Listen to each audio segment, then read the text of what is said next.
It's the Happy Families podcast. It's the podcast for the time-poor parent who just wants answers now.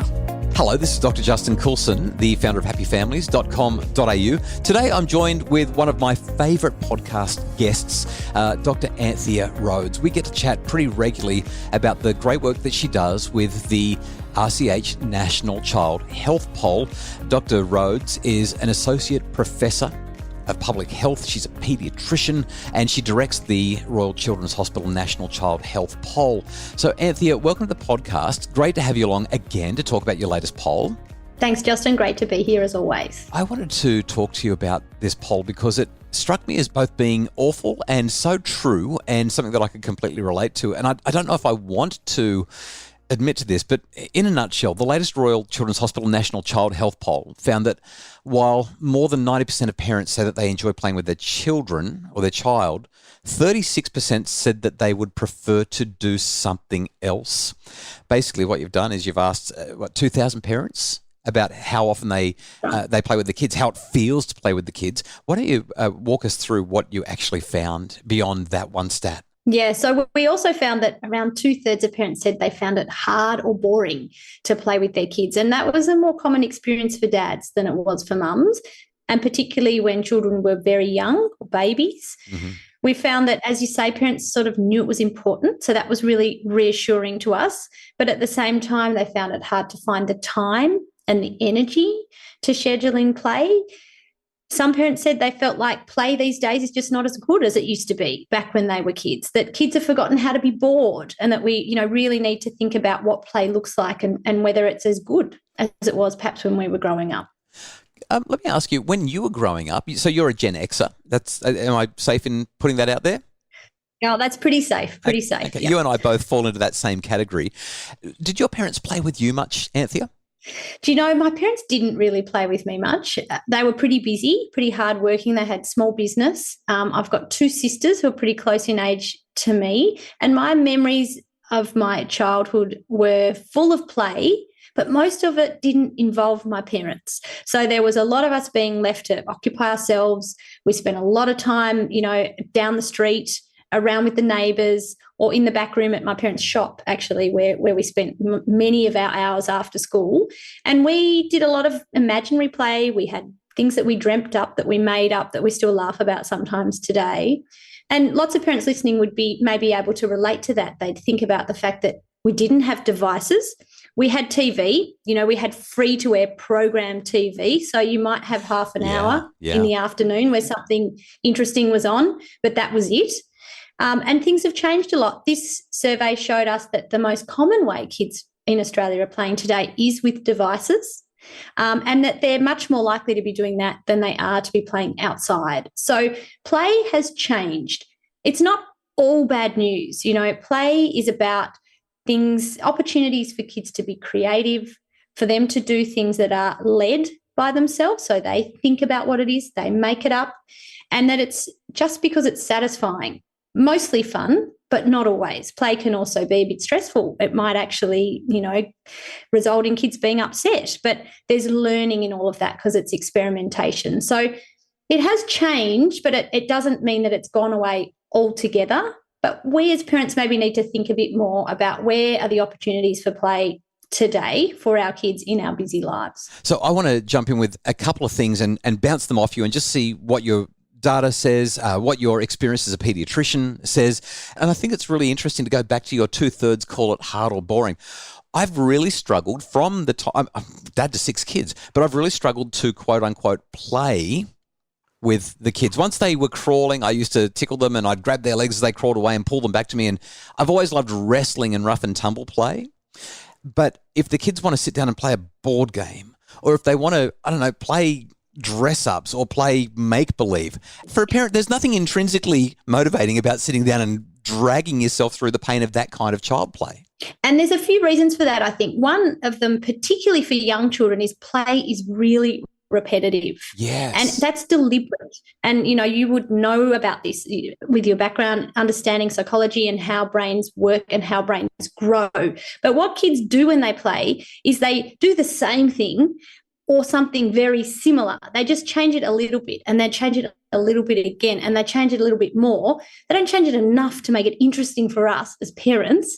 They're like, watch me now, watch me again. And you're like, oh my God, I've seen this. But they are actually changing things a little bit and experimenting and finding out, where the line is, when they've crossed the line. They're testing their own boundaries. So I think it's that repetition about play that can be so tedious for parents, but is really, really important. But I want to pick up on something else you said there. I was talking about this with my husband, and as you know, I've got 4 kids.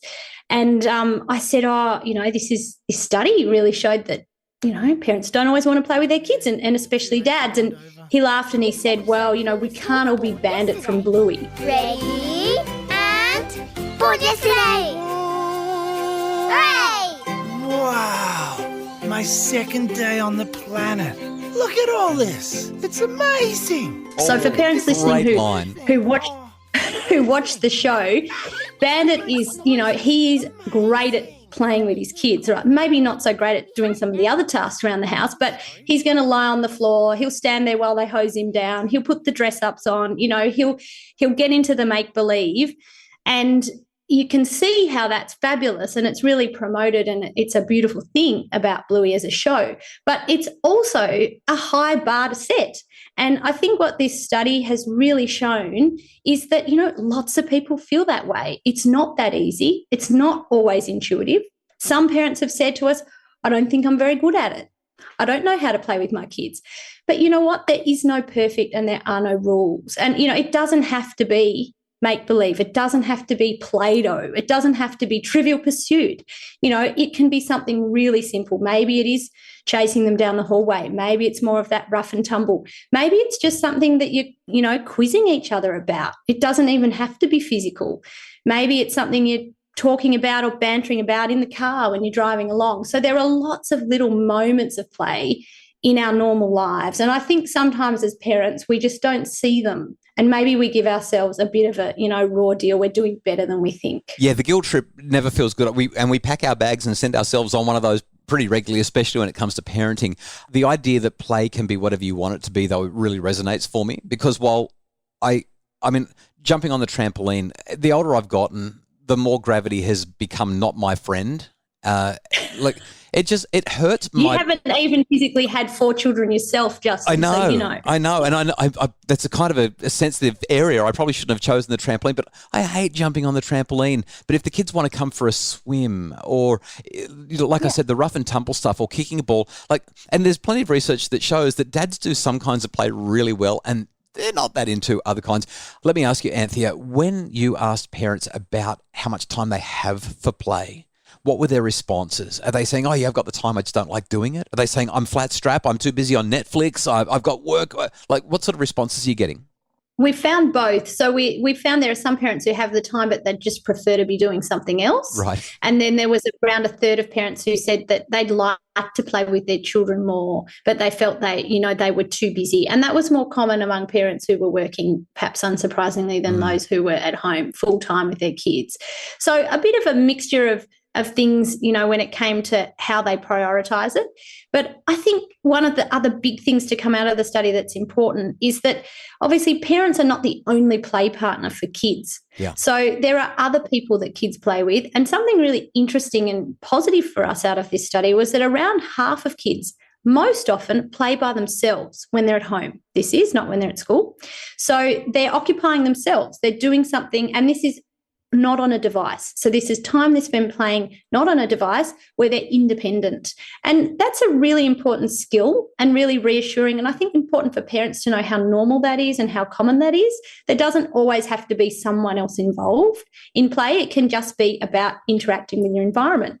And then, of course, there's siblings. For those children who have got siblings, they're the most common play partner at home, above parents, above playing on your own. For really young kids, grandparents. 1 in 10 young children most often play with their grandparents. And for teenagers, pets were pretty common in there, around 15% of the time. So lots of different play partners, if you like.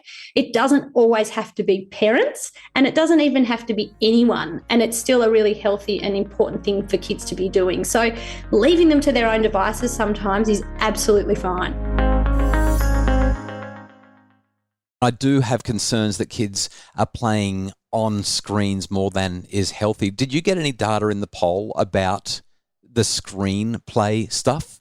Yeah, so the majority of kids most commonly will play with a device. So that was around 55% of children will be playing with a device most days of the week. And it was older kids rather had a higher proportion. So, more like 3/4 of teens, and it was less common in the younger children. And then alongside that was outside play. Less than half of Australian children play outside most days of the week. It's a bit more common among teenagers and among little kids, so probably babies at the park.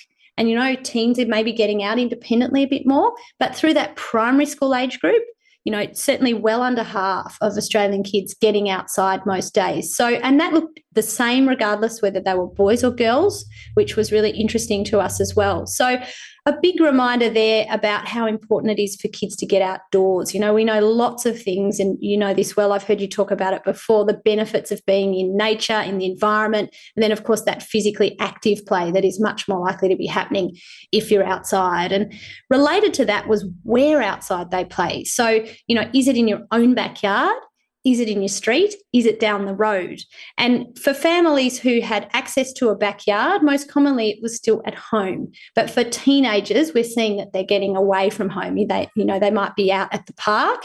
And those primary school age kids generally, less commonly outside. If they are, it's still at home in the backyard. So, primary school age kids roaming the neighbourhood really isn't happening like it used to when you look at the data that we collected. So, Dr. Rhodes, when we are talking about play, I want to sort of go back to my childhood for a second, which is probably inappropriate because we're not living in the 70s or the 80s anymore. But I've got to ask anyway. When I was a kid, I used to build billy carts and ride them down steep hills. And I used to make homemade skateboard ramps and damage and bruise my body in all kinds of ways. And as I got older and became a teenager, I used to catch the bus to the beach and jump off the rocks and go surfing in conditions that were not safe, frankly, especially for my limited ability. Are kids today taking risks like we used to back in my day? And look, you live to tell the tale, Justin. So, yeah, you're absolutely spot on. A really interesting finding from the study was that around a third of parents feel play should not involve any risk at all. Wow. And one of the main barriers to children getting outdoors to play was concerns about safety in the environment. And when we say safety, it's not strangers necessarily. Yep. It's other things like accident, injury, traffic, those sorts of risks. And we're talking about older kids, not young children where obviously there are genuine hazards and risks. You've got to be really careful. But where we might say, you know what, if you weigh that up, it's probably okay. But parents often, in around a third of cases, don't necessarily agree that it is anymore. So things have changed, and our ability to sit comfortably with risk when it comes to our children has absolutely, as a society, shifted. There's always been a spectrum. There's always been the parent who was not going to be allowing the things that you were doing, and there's always going to be the parent who's letting stuff go on that most parents won't, and that's probably where all the kids end up. But they're at Johnny's house. But, in terms of what on average we feel comfortable with as a society, it's really shifted away from risk. And one of the really important messages, I think, in that is that actually risk in play is a key part to how it's educational and how children learn. So it's a bit experimental play, as we've talked about. And by testing a boundary and understanding if you've, gone too far in a playful situation, that's how you learn. So it's very important. We're not suggesting kids are put in situations where the risk is really high and something is very hazardous, but where it's just around the boundaries of comfort, trying something independently, getting out there by themselves, but, having a plan for a safety net or a backup, having a plan to what they'll do if it doesn't go right, then that way you're giving them a chance to learn by testing things out. One more question for you around play, parents, schedules. What about just the extracurricular activities? I guess what I'm curious about is whether or not you found any evidence of kids being overscheduled and the kids not having time for play, let alone the parents not being inclined to play. Any data around that you found compelling and useful for this conversation? Yeah, so definitely, about a quarter of parents reported they didn't have enough time for play because they were busy doing other things. And commonly those things involved scheduled activities. So there is no doubt that extracurricular activities do impact on free play opportunities for kids. Some parents had, if you like, a misunderstanding that scheduled sport and arranged, training activities are play.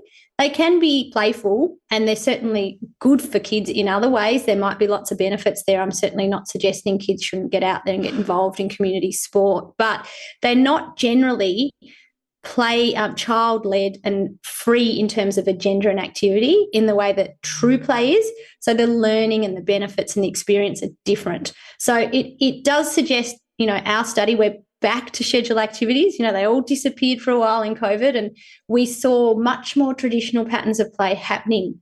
Kids were back riding around the streets. They were digging holes. They were, building things in trees because all that scheduled time activity, went away. So really interesting to see that we pretty much swung right back. Some families are still not doing as much as they did before. They maybe feel like they've found a new balance, but then for others, it's all back on. So it's going to be different for every child and every kid. But there's definitely consideration there that if you fill time with stuff that's organised and scheduled, there's going to be less time for the free activity. And that's where some of the real learning happens when it comes to play. Dr Anthea Rhodes, always a delight to talk to you. Dr Anthea Rhodes, thanks so much for joining me on the podcast again. My pleasure, Justin. Great to chat as always. That is Dr Anthea Rhodes. She is the director of the Royal Children's Hospital Child Health Poll. Look forward to having Anthea back on the podcast again real soon. Paediatrician, mum of 4, and all-round fabulous lady. Tonight, just a quick reminder, tonight we've got a free webinar for you if you want to be more resilient as a parent. The webinar is on. You can get all the details via our Facebook page, Dr. Justin Coulson's Happy Families. Free webinar, only 30 minutes, really short, really jam-packed with info, designed to help you to become a more resilient parent. Please join me for that.